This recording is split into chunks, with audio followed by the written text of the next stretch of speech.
Ya, ya, sila. Dah macam Bismillahirrahmanirrahim. Assalamualaikum warahmatullahi wabarakatuh. Saudara-saudara semua. Terima kasih Datuk Profesor Sufian Husin, ya. Datuk Sufian kontak saya untuk buat program ni. Saya kata boleh lah, tak ada masalah. Ya, pasal apa, benda yang kita nak cerita ni pun benda yang baik. Dan yang boleh saya rasa perlu dikongsikan bersama dengan semua lapisan masyarakat, khususnya orang Melayu kita, supaya mereka faham tentang silat ni. Ya, terutama bagi ahli-ahli silat pun sangat bagus. Kalau tidak sudah tentu tidak mengurangkan ilmu yang ada di dada, kemungkinan sedikit sebanyak menambahkanlah sedikit pengetahuan, ya. Tak banyak, satu pun ada mungkin, insyaAllah, ya. Jadi khususnya pada hari ini, tadi sekali juga bila Datuk sebut pendekat alam, itu gelaran itu sebenarnya saya memang rahsiakan sangat, ya, rahsiakan sangat tentang gelaran pendekat alam tu. Dan itu hanya digunakan pakai biasanya dalam majlis silat pendekar bertuah. Itu pendekar yang satu jenis silat yang berasal dari panas pula sini, betul-betul tembak saya.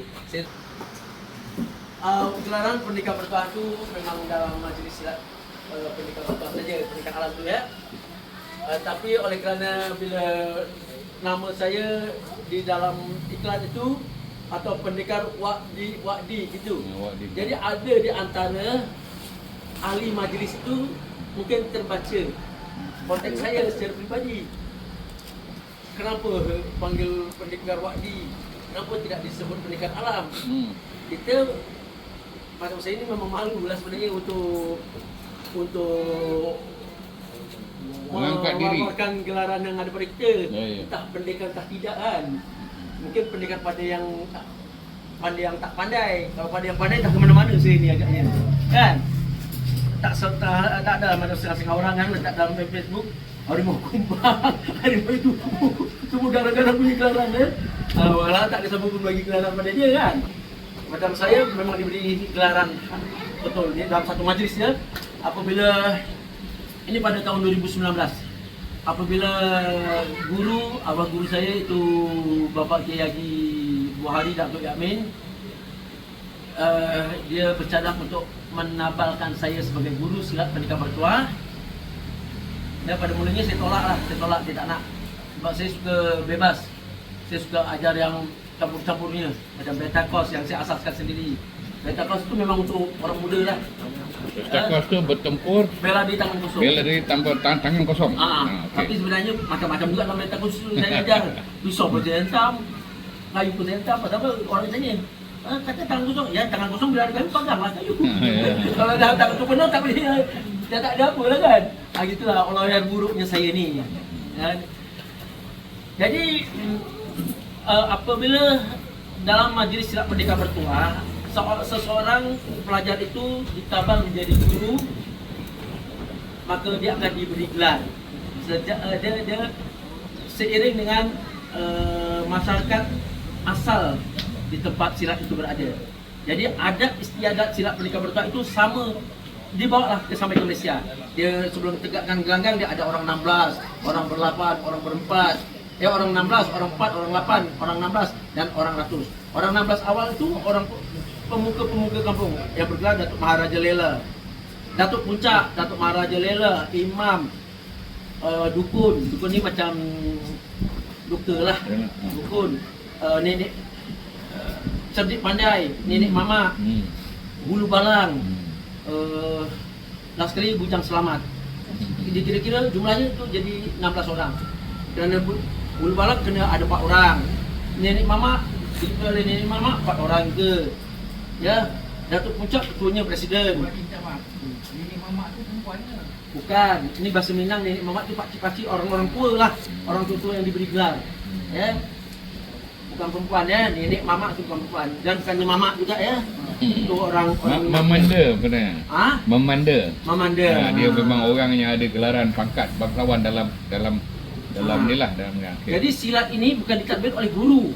Silat ini ditadbir oleh orang 16. Kalau orang 16 nampak ada benda yang tak sesuai, kalau dia sampai peringkat, tutup gelanggang. Guru pun tak boleh apa-apa, tutup lah. itu silat yang dikandung di adat. Dikurung di adat. Silat yang dikurung di adat. Ini walaupun silat ini berasal daripada Teluk Kuantan, Lubuk Jambi, Selat Indragiri, Riau, tapi adat istiadatnya daripada sampai ke Pengian mungkin barangkali saya dengar sampai ke Lintau. Saya dengar Lintau pun alam Minangkabau juga. Betul ke Datuk? Ya. Jadi mungkin dari situ ada pepatah petitiknya, sampailah ke gelanggang itu. Jadi sejajar dengan ada orang sana, kecil diberi nama, gadang diberi gelar. Jadi masih kecil nih kita ibarat walaupun Encik Rasid ni sudah berusia, main silat Merdeka Bertuah belum belajar, anggap dia masih mentah, masih muda. Sehingga ada tata-tata kita tahu, wah sudah boleh lah dilantik dia jadi orang berempat, orang 16, orang 8, orang 4, jadi anak tua menjadi tabal jadi guru.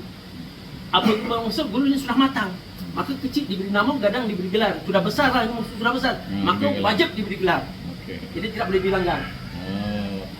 Dan seandainya datang ke gelanggang saya, sesiapa pun datang ke gelanggang Cik Rasid yang sudah diberi gelar, nampak je ataupun Cik Rasid datang ke gelanggang orang, anak silat mana saja silat gelanggang Merdeka Bertuah itu tak ada tahu tentang gelaran Cik Rasid, maka cepat-cepat dia ambil sirih serana ataupun tembak sirih jemput pendekar. Begitu adatnya. Yang katakan silat yang dikurung di adat. Jadi sirih itu sebagai welcoming. Ya. Menerima tetamu lah. Dan dalam mesin latihan pun tembak sirih wajib ada. Takut ada pemuka-pemuka besar, pembesar-besar negeri, pembesar negara, penghulu kampung walaupun dia bukan ahli, tapi orang dihormati di kampung itu wajib anak silat. Jadi konsep tembak sirih itu diberi kepada orang yang patut dihormatilah. Jadi tak bagi semua orang. Jadi bila datang tu lambat sikit pun tak apa. Yang penting orang tahu, oh dia orang besar, dia bukan orang kaleng-kaleng macam itulah maksudnya. Betul. Ya. Ini yang luar biasanya silat Merdeka Bertuah ni. Okey, maka pada tahun 2019 setelah 25 tahun saya belajar dengan Pak Guru, Pak Haji Buhari, saya ditabal jadi guru. Setelah 25 tahun, bukan senang-senang nak jadi guru, bukan ikut okey ujian, lulus saja terus okey markah tinggi, ada chance jadi guru. Tak ada. Dia akan tengok kepribadian, macam mana campur percampuran saya dengan masyarakat. Kenduri kahwin masyarakat macam mana, saya hadir atau tidak, saya turun jadi rewang atau tak rewang, di masjid bagaimana, di kedai kopi macam mana. Dia akan tengok kepribadian kita. Sebab ini guru pendidik. Ya. Pendidik. Ini silat ni pendidik. Walaupun kau pendekar sangat, mungkin kau pendekar pada yang pandai, tuah pada yang punya. Kau belum tentu pendekar tapi belum tentu tuah pada kau. Simpulan tu tak hebat, tetapi berkatnya bawa alam. Ya. Kan, berkatnya bawa alam. Yang kita nak ialah masyarakat itu jadi pendekar zahir dan pendekar batin, yang betul-betul menjadi pendekar. Dia kata, kalau kau hebat sangat, terror, itu kau satu bab saja pandai berkelahi. Tapi oleh kerana akhlak kau buruk, orang kata kau dekat belakang, fikir awak dia ni apa dah penyamun. Kena, masih kena, tak dapat saya elak. Kena kata dari jauh, tetap kena tu. Jadi bukan pendekar lagi. Belum lagi pendekar. Ya, maknanya komponen pendekar tu banyak lah.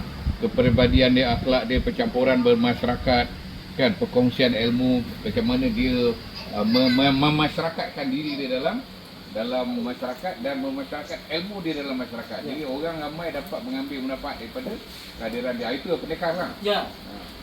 Sehingga kan sebelum kita menjadi anak silat, kita kena fikir-fikirkan dulu habis-habisan. Sebab dia mengundang 4 perkara. Mengundang patah, mengundang buta, mengundang susah, mengundang hutang. Patah, kita nak belajar silat ni kerana kena patahkan hati kita daripada benda-benda lain. Wah, malam ni ada AJL, Allah tak perlu kalau orang silat, Allah AJL macam mana? Kena patahkan itu kalau nak pandai silat. Kena lawan nafsu itu untuk belajar. Butakan mata daripada wah malam minggu ni ada hiburan tak ada. Oh, kelebu dengan mata Hmm. ibaratnya untuk silat.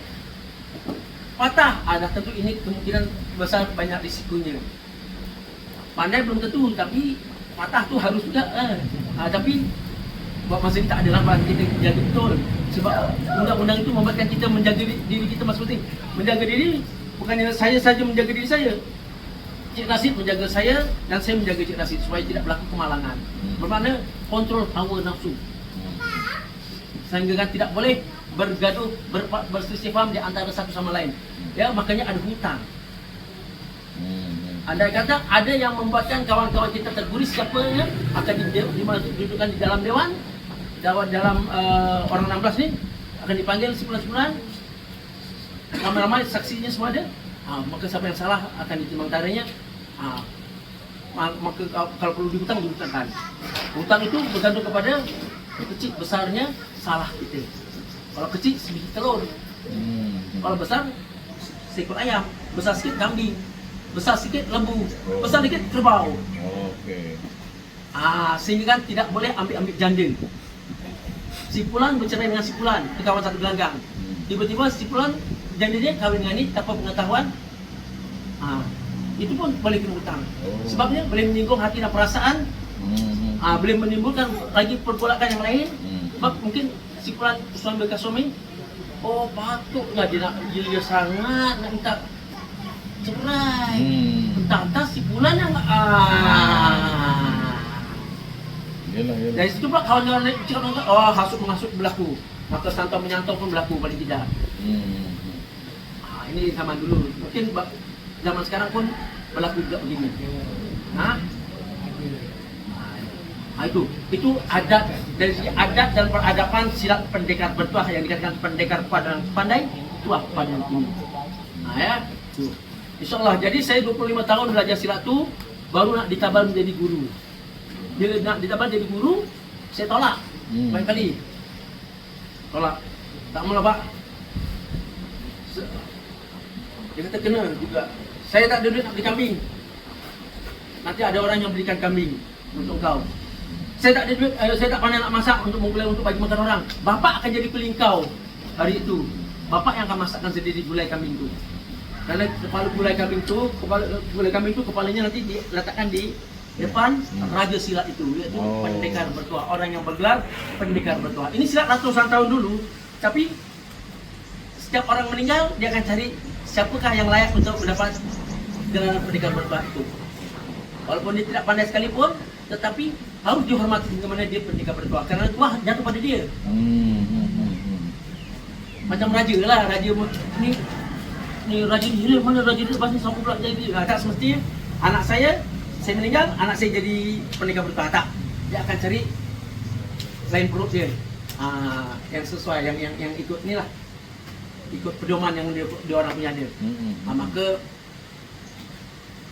pendekar bertuahnya ada. Jadi kalau tak ada pun wakilnya. Kalau tak ada pun majlisnya ada. Kepala kami itu sebagai letakkan dia untuk sebagai satu penghormatan. Bukannya ada sembah-sembah, tak ada.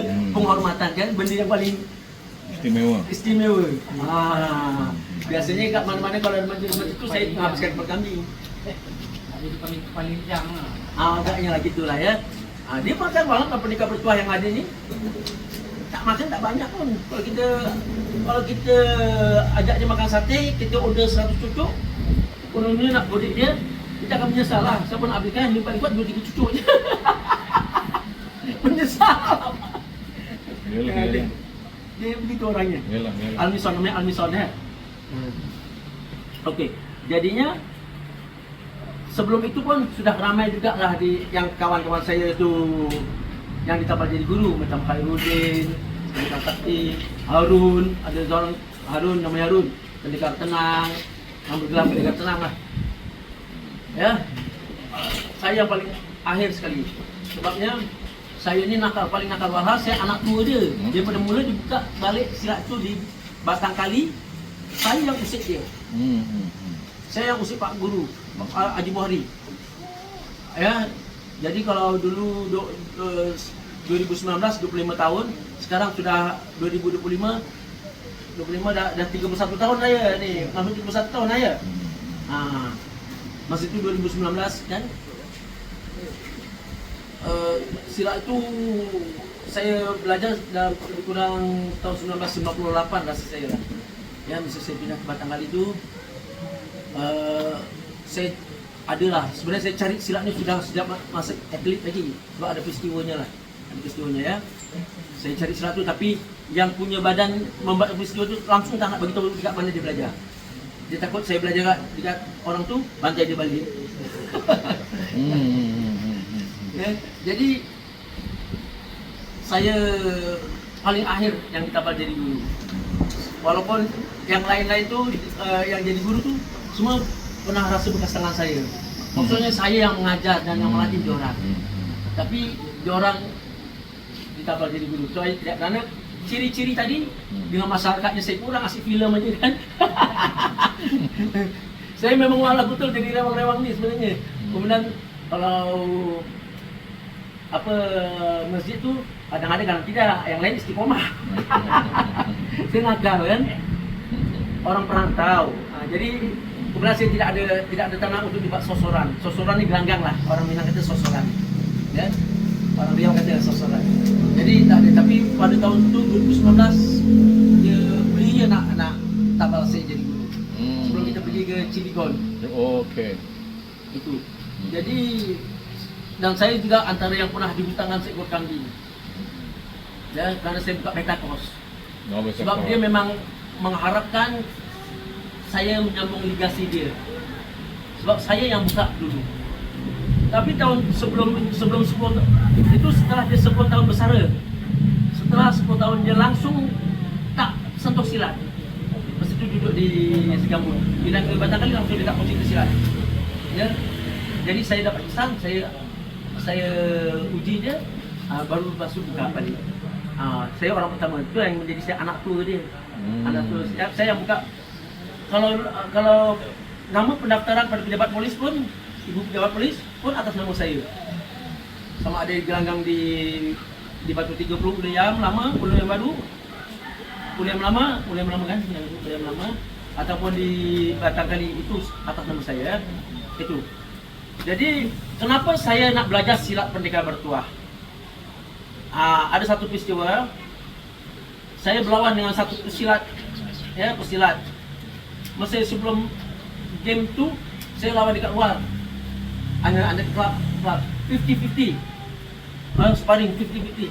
Tapi bila dalam tournament yang sah, saya langsung tak boleh dapat usik dia. Seolah-olah bila saya maju dia macam jauh, tapi bila maju lagi tiba-tiba dah dekat belakang saya.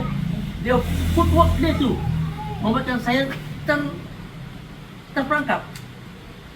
Dia punya track tu bukan dia nak pasang, tapi begitulah permainan dia. Langkah 4 yang dikenali sebagai langkah 4. Ya. Sejak itu bila saya kalah, saya munajat kepada Allah SWT untuk cari guru tu. Masa duduk dekat KL ke mana tak jumpa langsung. Ada saya tahu dekat Tombak tapi tak tahu siapa. Itu arwah Haji Muhammad ya. Tapi bukan dia bukannya dia tidak Pak Mori lah. Mungkin baik permainannya sama-sama baik, tinggal lagi dia tidak atas nama silat Pendekar Bertuah, dia atas nama silat Sentajor. Kan? Jadi bila saya pindah ke Batanghali, tiba-tiba ada anak saya nakal sangat kan, yang kecil tu, yang sulung. Nakal waktu itu, saya cuba carikan air-air penawar lah untuk melembutkan hati budak tu kan. Jadi orang tunjuk rumah Pak Bukhari. Saya datang ke rumah Pak Bukhari, isterinya kata nak cari pakcik ya, pakcik tak ada kat rumah, pakcik ada kat surau dengan orang ada pengajian. Lalu saya ke surau. Dia tak tahu dan dia tak pandang pun. Dan saya masuk gitu aja dengan si namanya Abang Din, sebenarnya Abang Din. Tak bagi salam pun, orang buat pengajian macam nak bagi salam, masuk aja lah surau kan. Saya masuk aja, dia duduk simpul dekat depan ustaz yang mengajar tu, dia pusing begini. Nak cari pakcik je, nak jumpa pakcik. Oh, dia dah macam dah tahu rasanya. Rasa dia rasa. Ya. Sekejap lah ya, dah sembahyang isap belum? Belum. Tak apalah, kita sembahyang sama-sama, lepas tu datang ke rumah pakcik. Lepas habis pengajian, datang ke rumah dia sama-sama, tak timbul masalah anak. Terus saya tanya, saya dengar pakcik guru silat. bukannya guru silat, cumalah disangkau guru, gitu. Dia segan, malu dia nak disebut guru silat sama dia, orang tak tahu. Yang anak dia sendiri pun tak tahu dia tu fighter. Ya, anak dia tu sendiri pun tak tahu yang dia tu fighter. Jadi saya provok lah. Kata saya nak tahulah permainan pakcik. Saya ni juara silat olahraga dunia. Masa itu iyalah kan umur. Ya, saya umur waktu tu 30 tahun. 30 tahun ya. Masa tu dah menang 4 peringkat. Ada itu waktu saya besar dah. Okey. Ya. Saya cakap gitulah dia kata. Lepas tu dia kata nak tengok pakcik punya permainan. Boleh lah, tapi untuk pengetahuan Cik Rozaidi rasanya dah lebih 10 tahun, jangan katakan bersilat, sebut perkataan silat pun tak pernah. Tapi insyaAllah di berkat silat tu nanti Cik Rozaidi pakcik jatuhkan dengan telinga je. Itu dengan Allah saya cakap ni. Saya kata iyalah. Nanti bantailah pula, jatuh lah. Tak apa lagi, cubalah tengok dulu macam mana. Begitu. Dia turun ke rumah, sekejapnya pakcik tukar pakaian. Dia turun, ingatkan tukar pakaian macam kita punya pendekar-pendekar sukan ini kan, gazal-gazal punya. Busana-busana macam panglima, banyak hang tuah kan. Dia naik, pakai songkok, miring sikit, baju kebun, seluar kebun, cuma kain plekat. Macam ni, diselitkan 3 segi aja, ikat gini. Dengan itu. Itu gaya bunyi. Sekarang macam mana Cik Rozaidi? Dah datang dia punya suara. Itulah. Sekarang macam mana Cik Rozaidi? Siapa nak mulakan dulu? Cik Rozaidi dulu ke ataupun pakcik dulu? Sebelum tu pakcik nak tengoklah kau punya pukulan tu macam mana, tendangan kau tu macam mana. Kita masa tu muda kan, pakai seluar bukan jeans tapi seluar macam American Beast kan. Bunyi kain seluar tu, setik boleh berhenti. Tengok aja, boleh letak buku kat atas tu, relax je. Oi, dahsyat Cik Rozaidi. Itu kalau kena lah dekat perut pakcik, terbenam rasanya tu. Kalau kena dekat leher pakcik ni, urat pusuk pakcik ni, urat leher pakcik ni putus rasanya Cik Rozaidi. Tapi insyaAllah dia berkat silat tu tak tahulah nanti Cik Rozaidi. Itu. Jadi mulakan, serang. Dia serang semua kena. Lepas tu saya serang balik. Dia serang perkena, kita serang perkena. Baru cuk sudah kat situ. Terledang kelangkuk kena.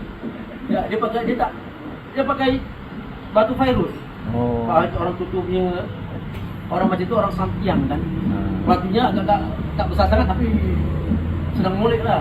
Ini pun kena, ini pun. Macam-macam kaedah saya kena pedal dengan orang tu. Masing-masing mulut saya percik darah lah. Ya, memang menguji cuba betul. Tapi cuma lagi tak full power. Pum, cipop sikit, pum, tidak. Pun pernah. Dan kita terangkat jatuh, kita nak bangun terjejak. Kan? Angin tu, angin. Ini betul, ini cerita betul. Kemudian dah puas daripada pukul 10 saya bergasak sampai pukul 12 tak berhenti. Dia rehat, minum sekejap, main lagi. Dia mula dia. Ada ke Cik Rozaidi belajar permainan senjata? Ada pakcik. Apa senjata yang pernah main? Macam-macam. Hati dah panas. Macam-macam. Keris, pisau, lembing. Parang panjang. Bagus. Pakcik ambil senjata ya. Dah mati juga. Dah di tangan kosong orang tak lepas. Ini pakai senjata pula, tapi takkan dia nak bunuh aku. Otak di situ dia takkan dia nak bunuh aku. Paling tidak tak ada hari lah. Sekarang siapa nak serang dulu? Sekarang Cik Rozaidi serang dulu ya. Dia serang dulu, pakcik lah serang dulu. Saya muda, saya kuat. Bagus. Syuk. Okey. Wah, mati. Ini kan parang. Dia naik pakai tongkat. Putus. Dia pusat. Pada aku, tapi masa itu kuat. Dulu saya ada sikit pasang susu lah. Masih muda kan, cuma nak try ni Ustaz. Nanti kalau masih ada lagi, Ustaz keluarkan saya pakai pasu dulu ke apa. Dia pula lah. Tikam lagi, tak ada. Tikam, pum. Mentang-mentang saya. Banyak kali aku buat semua kena. Kena. Macam mana Cik Rozaidi? Semua soalan pakcik buat semua tak dapat dilepaskan oleh urusan ini. Walau kita gunakan apa yang telah kita pelajari, semua yang pernah kita pelajari, tak lepas juga. Sekarang berjadi pula serang kunci. Siap. Baru kita syuk, boom, dia dah sampai. Pam, kita lentang lagi, pijak lagi, bunyi hack lagi. Baru syuk, boom, boom, sini terlentang lagi. Bau, lepas lagi. Penjuru ni yang saya kena. Cuma saya hampir tahan ni. Apa pucu-pucu tiang kan. Itulah sejarahnya silat ini bermula. Haji Bukhari Haji Bukhari Datuk kami. kat ni Ini, Tanjung. kalau Datuk jumpa Datuk Zainal Sakom, Ha? saya ingat dia sekarang dah jadi menantu dia dah. Oh, okey. Itu. Dan pendek kata nama Pak Bukhari terkenal balik sebab saya lah. Okey. Datuk angkat, bapa angkatnya Datuk K juga dulu. Dia sakit. Datuk K hantar dia ke hospital Pusarawi ke apa, seminggu 14,000 no problem. Saya sakit, kalau kubur kuat 2 je. Sendiri tanggung. saya kenakan diri dengan Datuk K. Saya dulu berlatih pribadi kepada keluarga Datuk K. Ya, selama 20 tahun lebih. Datuk K mana? Siti Halil Zahira. Okey. 20 tahun lebih saya menjadi jurulatih pribadi kepada Datuk K. Oh. Dan jurulatih kepada Persatuan Pemuda Islam Malaysia pun lama, kepada Datuk Taufik pun lama, kepada keluarga Datuk Yahya Jalil dan kepada Polis Bantuan Datuk Yahya Jalil pun lama. Ya. Jadi habis itu maka saya pun berhajat belajar dengan dia.